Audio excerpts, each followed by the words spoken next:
நேரம் 9 மணி. இலங்கை ஒலிபரப்பு கூட்டுத்தாபனம் செய்திகள். செய்தி ஆசிரியர் ஜுனைத் எம் ஹாரிஸ். வாசிப்பவர் நாகபூஷணி. நாட்டின் எதிர்காலம் பற்றிய எதிர்பார்ப்பை வைத்திருக்க வேண்டுமானால் அனைத்து துறைகளிலும் நாடு தன்னிறைவு காண வேண்டுமென பிரதமர் தெரிவிப்பு. கொரோனா தொற்றாளர்களின் சடலத்தை எரிப்பது அல்லது அடக்கம் செய்வது தொடர்பான தீர்மானம் விஞ்ஞான முறைப்படி மேற்கொள்ளப்பட வேண்டுமென வலியுறுத்தல். இன்று மேலும் 348 கொரோனா தொற்றாளர்கள் அடையாளம். 500க்கும் மேற்பட்ட தொற்றாளர்கள் குணமடைந்துள்ளனர். கொரோனா தொற்று காரணமாக திருகோணமலை மாவட்டத்தில் பயணக் கட்டுப்பாடு. அடுத்த வருடத்தின் புதிய பாடசாலை தவணை ஜனவரி 11 ஆரம்பம். காஷ்மீர் உள்ளூராட்சித் தேர்தலில் பாரதிய ஜனதா கட்சி தோல்வி. நாட்டின் எதிர்காலம் பற்றிய எதிர்பார்ப்பை வைத்திருக்க வேண்டுமானால் அனைத்து துறைகளிலும் நாடு தன்னிறைவு காண வேண்டுமென பிரதமர் மஹிந்த ராஜபக்ஷ தெரிவித்துள்ளார். ஜனாதிபதி கோட்டாபய ராஜபக்ஷ தலைமையிலான அரசாங்கத்தின் நோக்கமும் இதுவாகும் என்று அவர் குறிப்பிட்டார். ரத்மலானையில் அமைந்துள்ள அரச மருந்தாக்கல் கூட்டுத்தாபனத்தின் புதிய உற்பத்தி நிலையத்தை திறந்து வைக்கும் நிகழ்வில் இன்று கலந்து கொண்டு பிரதமர் உரையாற்றினார். வெளிநாடுகளில் இருந்து தெரிவிக்கப்படும் மருந்து பொருள்களை நாட்டில் உற்பத்தி செய்வதற்கு தேவையான ஆற்றலும் அறிவும் மிக்க நபர்கள் நாட்டில் உள்ளனர். இவர்கள் மூலம் நாட்டுக்கான சேவையை பெற்றுக்கொள்ள வேண்டும் என்பது அரசாங்கத்தின் எதிர்பார்ப்பாகும் என பிரதமர் தெரிவித்தார். நாட்டுக்கு தேவையான மருந்தை உள்நாட்டில் உற்பத்தி செய்வதே ஜனாதிபதியின் எதிர்பார்ப்பாகும் என சுகாதார அமைச்சர் திருமதி பவித்ரா வன்னியாராச்சி தெரிவித்தார். இதற்காக அரசாங்கம் அர்ப்பணிப்புடன் செயற்படுகின்றது. இந்த வேலைத்திட்டத்தை முன்னெடுத்துச் செல்லும் வகையில் ஹொரண மில்லாம பிரதேசத்தில் சகல வசதிகளுடன் கூடிய மருந்து உற்பத்தி நிலையம் ஒன்று ஆரம்பிக்கப்படும் என ராஜாங்க அமைச்சர் பேராசிரியர் சன்ன ஜயசுமன தெரிவித்தார். கடந்த காலத்தில் 5 மருந்து வகைகள் மாத்திரம் நாட்டில் உற்பத்தி செய்யப்பட்டிருப்பதாக அவர் சுட்டிக்காட்டியுள்ளார். கொரோனா தொற்று காரணமாக உயிரிழந்தவர்களின் சடலங்களை எரிப்பது அல்லது அடக்கம் செய்வது தொடர்பான தீர்மானம் விஞ்ஞான முறைப்படி மேற்கொள்ளப்பட வேண்டும் என ராஜாங்க அமைச்சர் திருமதி சுதர்ஷனி பெர்னாண்டோ புள்ளே வலியுறுத்தியுள்ளார். இதற்கான தொழில்நுட்ப குழு சுகாதார அமைச்சினால் நியமிக்கப்பட்டுள்ளது. இந்த குழுவின் இறுதி அறிக்கை தமக்கு இன்னமும் கிடைக்கவில்லை என அவர் குறிப்பிட்டார். இவ்வாறான சந்தர்ப்பங்களின் போது விஞ்ஞான முறையின் அடிப்படையில் செயற்பட வேண்டும் என்றும் அரசியல் ரீதியாக இதற்கு அர்த்தம் கற்பிப்பது தவறு என்றும் அவர் தெரிவித்துள்ளார். இன்று 348 கொரோனா தொற்றாளர்கள் அடையாளம் காணப்பட்டுள்ளனர். இவர்களில் 276 பேர் பாலியகுட கொத்தணியுடன் சம்பந்தப்பட்டவர்களாவர். ஏனைய 72 பேரும் சிறைச்சாலை கொத்தணியுடன் தொடர்புபட்டவர்கள். இதன்படி மினுவாங்குட, பாலியகுட மற்றும் சிறைச்சாலை கோவிட் கொத்தணியின் மொத்த எண்ணிக்கை 34,729 அதிகரித்துள்ளது. இதேவேளை மேலும் 592 தொற்றாளர்கள் இன்று குணமடைந்துள்ளனர். இதன்படி குணமடைந்த மொத்த தொற்றாளர்களின் எண்ணிக்கை 29,882 ஆகும். மேலும் 8,342 பேர் தொடர்ந்தும் சிகிச்சை பெற்று வருகின்றனர். இதுவரை அடையாளம் காணப்பட்டுள்ள மொத்த தொற்றாளர்களின் எண்ணிக்கை 38,407 ஆகும். 183 மரணங்கள் சம்பவித்துள்ளன. நீங்கள் கேட்டுக்கொண்டிருப்பது இலங்கை ஒலிபரப்பு கூட்டுத்தாபனத்தின் செய்திகள். HDFC ஸ்மார்ட் கோல்ஸ் குறுகிய காலத்தில் பெரிய டார்கெட்டுகள்.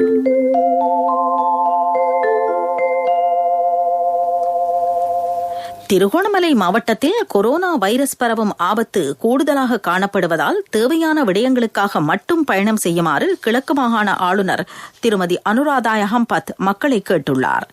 எதிர்வரும் விடுமுறை காலத்தில் பயணங்களை வரையறுத்துக் கொள்ளுமாறு அவர் வலியுறுத்தியுள்ளார். கொரோனா வைரஸ் பரவலை தவிர்ப்பதற்கு தேவையான தீர்மானங்களை மேற்கொள்ளும் மாகாண குழு ஆளுநர் செயலகத்தில் இன்று காலை கூடியபோது அவர் இந்த கருத்துக்களை வெளியிட்டார். தனிமைப்படுத்தல் சட்டத்தை மீறுவோருக்கு எதிராக கடுமையான நடவடிக்கைகளை மேற்கொள்ளுமாறு அவர் பாதுகாப்பு தரப்பை கேட்டுள்ளார். திருகோணமலை மாவட்டத்திற்கு வருவோர் தொடர்பில் விசேட கவனம் செலுத்துமாறும் தற்போதுள்ள சோதனைச் சாவடிகளின் எண்ணிக்கையை அதிகரிக்குமாறும் அவர் கேட்டுள்ளார். வளமான எதிர்காலம் சுபீட்சமான தாய்நாடு என்ற தொனிப்பொருளில் 73வது தேசிய சுதந்திர தினத்தை மிகவும் சிறப்பாக கொண்டாடுவதென அரசாங்கம் தீர்மானித்துள்ளது.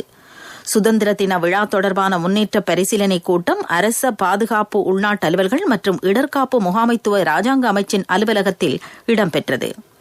சகல இனங்களினதும் பாரம்பரிய கலாசார அம்சங்களை பிரதிபலிக்கும் வகையில் ஜனாதிபதி தலைமையில் கொழும்பு சுதந்திர சதுக்கத்தில் விழாவை நடத்தப்போவதாக அமைச்சின் செயலாளர் மேஜர் ஜெனரல் கமல் குணரட்ன தெரிவித்தார். சுகாதார வழிகாட்டல்களுக்கு அமைய விழா ஏற்பாடு செய்யப்படும். இதனுடன் இணைந்ததாக நாடு தழுவிய ரீதியிலான மரநடுகை திட்டங்களை அமுலாக்குவதெனவும் திட்டமிடப்பட்டுள்ளது. இலங்கை ஒலிபரப்பு கூட்டுத்தாபனம் நாடு பூராகவும் உள்ள விகாரைகளில் ஏற்பாடு செய்துள்ள ரத்னசூத்திர பிரித் பாராயண நிகழ்ச்சி தொடரின் 62வது நிகழ்வு ஹம்பந்தோட்டை மிரிச்சவில ஸ்ரீ சீல விமல சமுத்ராராம விகாரையில் நாளை நடைபெறும். இலங்கை வங்கியும் டாலி பட்லர் நிறுவனத்தின் அம்ருதா ஊதுவர்த்தியும் இதற்கு அனுசரணை வழங்குகின்றன. இந்த பிரித் பாராயணம் இலங்கை ஒலிபரப்பு கூட்டுத்தாபனத்தின் சிங்கள வர்த்தக சேவை, சிட்டி FM அலைவரிசை மற்றும் பிராந்திய சேவைகளில் நாளை மாலை 6:30 முதல் ஒலிபரப்பப்படும். அமைச்சர் கலாநிதி பந்துல குணவர்தன தயாரித்த த நியூஸ் பேப்பர் திரைப்படத்தின் DVDயை வெளியிட்டு வைக்கும் நிகழ்வு கொழும்பில் நேற்று இடம்பெற்றது. முதல் பிரதியை அமைச்சர் பிரபல கலைஞர் புத்ததாச கலபதியிடம் வழங்கி வைத்தார். அங்கு உரையாற்றிய அமைச்சர், தற்போதைய கொரோனா தொற்று ஆபத்து நிலைமையில் பார்வையாளர்கள் சினிமா திரையரங்குகளுக்கு வர முடியாத சூழ்நிலை காணப்படுகின்ற போதிலும் அந்த சவாலை வெற்றி கொண்டு திறமையான மற்றும் ஆக்கப்பூர்வமான படைப்பாளர்களை வலுவூட்ட முடிந்திருப்பதாக குறிப்பிட்டார். த நியூஸ் பேப்பர் திரைப்படம் ஊடகவியலாளர்கள் உட்பட அனைவரும் பார்க்க வேண்டிய ஒரு படமாகும் என அவர் குறிப்பிட்டார். திரைவசனம், இயக்கம் மற்றும் பிரதான நடிப்பிற்கான பங்களிப்பை குமார திரமாதுர, சரத் கொத்தலாவல ஆகிய பிரபல கலைஞர்கள் வழங்கியிருக்கிறார்கள். சாஸ்திரியார்கிட்ட மகன ஜாதகத்தை கொடுத்தேன். 3 வருஷத்துல பெரிய இடத்துக்கு மகன் வருவானுவர். இதுக்கு சாஸ்திரிய கேட்க வேண்டுமே, எனக்கு முதல்லயே தெரியுமே. நீங்க என்ன சாஸ்திரியோ? மகண்ட எதிர்காலத்தை நினைச்சு HDFC ஸ்மார்ட் கோல்ஸ் கணக்கொண்ட திறக்கும் போதே எனக்கு தெரியும். பிள்ளைகளின் எதிர்காலத்தை நினைத்து சிந்தித்துக் கொண்டிராமல் HDFC ஸ்மார்ட் கோல்ஸ் கணக்கொன்றை திறந்து 3 வருடங்களில் அவர்களின் பட்டப்படிப்புக்கு வழி செய்யுங்கள். மேலதிக தகவல்களுக்கு அழையுங்கள் 2356-888. நான் HDFCக்கு போனது சாஸ்திரி சொல்ல இல்லையோ. HDFC ஸ்மார்ட் கோல்ஸ் குறுகிய காலத்தில் பெரிய பெரிய டார்கெட்டுகள். பிரதான செய்தி வழங்குவோர் ஒவ்வொரு வீட்டிலும் இருக்க வேண்டிய வீட்டு வைத்தியர் சித்தாலேப. அடுத்த வருடம் பாடசாலையின் புதிய தவணை ஜனவரி 11 ஆரம்பமாகும். தரம் 1 முதல் 5 வரையான வகுப்புகள் அன்றைய தினம் முதல் ஆரம்பிக்கப்படும் என கல்வி அமைச்சு அறிவித்துள்ளது. இதற்கான பாடப்புத்தகங்களை மாணவர்களுக்கு வழங்குமாறு அதிபர்கள் உட்பட அனைத்து அதிகாரிகளுக்கும் அறிவுறுத்தப்பட்டுள்ளது.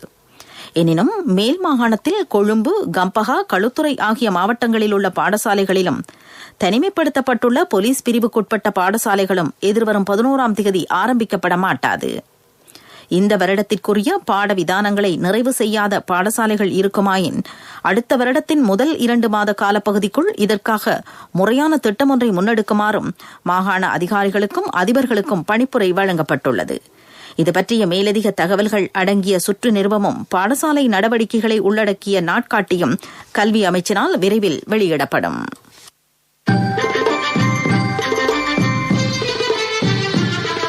பிரதான செய்தி வழங்கியோர் ஒவ்வொரு வீட்டிலும் இருக்க வேண்டிய வீட்டு வைத்தியர் சித்தாலேப. உங்கள் கவனத்திற்கு திருகோணமலை மாவட்டத்தில் கடந்த 3 நாட்களாக தொடர்ந்து பெய்து வரும் அடைமழை காரணமாக மக்களது இயல்பு நிலை பெரிதும் பாதிக்கப்பட்டுள்ளது. கடற்றொழில் நடவடிக்கையும் பாதிக்கப்பட்டிருக்கிறது. பள்ளிக்குடியிருப்பு தோப்பூரினை இணைக்கும் பிரதான வீதியில் வெள்ளம் தேங்கி நிற்பதுடன் இவ்வீதியால் பயணம் மேற்கொள்ளும் மக்கள் மிகுந்த சிரமத்தை எதிர்நோக்குகின்றனர். அத்துடன் கட்டைப்பறிச்சான் ரால் பாலத்தினூடான போக்குவரத்தும் பாதிக்கப்பட்டுள்ளது. உலகச் செய்திகள். இந்திய நிர்வாகத்துக்கு உட்பட்ட காஷ்மீரில் இடம்பெற்ற உள்ளூராட்சி தேர்தலில் இந்திய கொள்கைகளுக்கு எதிராக செயற்படும் கொப்கார் பிரகடனத்திற்கான மக்கள் கூட்டணி பெரும்பான்மை ஆசனங்களை வென்றுள்ளது. காஷ்மீர் பிராந்தியத்தின் பகுதி அளவிலான தன்னாட்சி அந்தஸ்தை இந்தியா கடந்த வருடம் ரத்து செய்ததன் பின்னர் இடம்பெற்ற முதல் தேர்தல் இதுவாகும். இந்தியாவுக்கு சார்பான ஆனால் காஷ்மீரில் சுய ஆட்சி நடத்த விரும்பும் இந்த கூட்டணி 280 ஆசனங்களில் 112 ஆசனங்களை கைப்பற்றியுள்ளது. பிரதமர் நரேந்திர மோடியின் பாரதிய ஜனதா கட்சி 74 ஆசனங்களை மாத்திரமே பெற்றுள்ளது. கடந்த நவம்பர் 28 முதல் டிசம்பர் 19 வரை 8 கட்டங்களாக இந்த தேர்தல் இடம்பெற்றது. ஏனைய ஆசனங்களுக்கான முடிவுகள் இன்னமும் வெளியிடப்படவில்லை. அபிவிருத்தி செய்திகள். யாழ்ப்பாணம் காங்கேசன்துறை துறைமுக திட்டத்தை கப்பல் துறை அமைச்சர் ரோஹித் அபே குணவர்தன, யாழ்ப்பாண மாவட்ட ஒருங்கிணைப்பு குழு இணைத்தலைவர் அங்கஜன் ராமநாதன் மற்றும் கடற்றொழில் அமைச்சர் டக்ளஸ் தேவானந்தா ஆகியோர் இன்று பார்வையிட்டனர். காங்கேசன்துறைக்கும் காரைக்காலுக்கும் இடையில் கப்பல் சேவையை மேற்கொள்வது குறித்தும் இங்கு கலந்துரையாடப்பட்டது. இந்த அபிவிருத்தி திட்டம் 45.27 மில்லியன் அமெரிக்க டாலர்கள் செலவில் மேற்கொள்ளப்பட உள்ளமை குறிப்பிடத்தக்கது. விளையாட்டுச் செய்திகள். சுற்றுலா இந்திய அணிக்கும் ஆஸ்திரேலிய அணிக்கும் இடையிலான 2வது டெஸ்ட் கிரிக்கெட் போட்டி நாளை மறுதினம் மெல்பர்ன் நகரில் ஆரம்பமாகும். இவ்விரு அணிகளுக்கும் இடையிலான 1வது டெஸ்ட் கிரிக்கெட் போட்டியில் ஆஸ்திரேலிய அணி வெற்றி பெற்றது. நியூசிலாந்து பாகிஸ்தான் அணிகளுக்கு இடையிலான 1வது டெஸ்ட் போட்டியும் எதிர்வரும் சனிக்கிழமை ஆரம்பமாகும். வர்த்தக செய்தி. கடன் அட்டைகளுக்கு பிரசித்தி பெற்ற மாஸ்டர் கார்டு நிறுவனம் இலங்கை சுற்றுலா மேம்பாட்டு பணியகத்துடன் உடன்படிக்கை ஒன்றை ஏற்படுத்தியுள்ளது. இலங்கையில் சுற்றுலாத்துறையில் மறுமலர்ச்சி ஏற்படுத்துவதற்காக அரசாங்கம் முன்னெடுக்கும் திட்டங்களுக்கு இலவச ஆலோசனை வழங்குவது இந்த உடன்படிக்கையின் நோக்கமாகும். பொருளாதார செய்திகள். அனுசரணை. இப்போதான் சந்தோஷமா பள்ளிக்கூடம் போறாள். எல்லாம் நீங்கள் சைக்கிள் வாங்கி கொடுத்ததால. LOLC கிரெடிட் கார்டு இருந்ததால நினைச்ச உடனே வாங்கி கொடுக்க கூடியதா இருந்துச்சு. LOLC ஃபைனான்ஸ் கடன் அட்டை உங்களை மேலும் உயர்த்திட. வணிக கப்பல் துறை செயலகத்தின் உப அலுவலகமும் கடற்கலங்களை பரிசோதிக்கும் தளமும் இன்று ஊர்காவற்றுறையில் திறந்து வைக்கப்பட்டுள்ளன. இவற்றின் மூலம் கடற்பயணங்களில் ஈடுபடக்கூடிய வள்ளங்களுக்கு தகைமைச் சான்றிதழ் வழங்குவதிலும் வள்ளங்களை திருத்துவதிலும் நிலவிய பிரச்சினைகளுக்கு தீர்வு கிடைத்துள்ளது.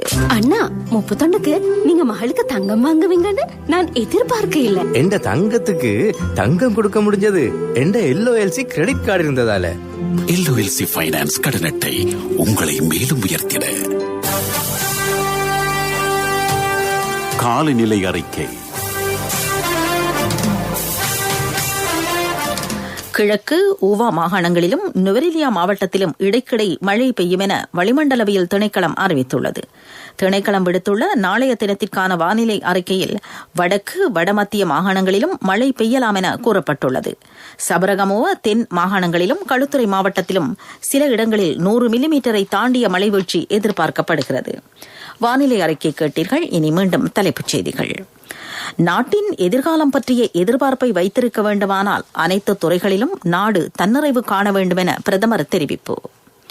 கொரோனா தொற்றாளர்களின் சடலத்தை எரிப்பது அல்லது அடக்கம் செய்வது தொடர்பான தீர்மானம் விஞ்ஞான முறைப்படி மேற்கொள்ளப்பட வேண்டும் என வலியுறுத்தல். இன்று மேலும் 348 கொரோனா தொற்றாளர்கள் அடையாளம். 500க்கும் மேற்பட்ட தொற்றாளர்கள் குணமடைந்துள்ளனர். கொரோனா தொற்று காரணமாக திருகோணமலை மாவட்டத்தில் பயணக் கட்டுப்பாடு. அடுத்த வருடத்தின் புதிய பாடசாலை தவணை ஜனவரி 11 ஆரம்பம். காஷ்மீர் உள்ளூராட்சி தேர்தலில் பாரதிய ஜனதா கட்சி தோல்வி. இத்துடன் செய்திகள் முடிவடைந்தன.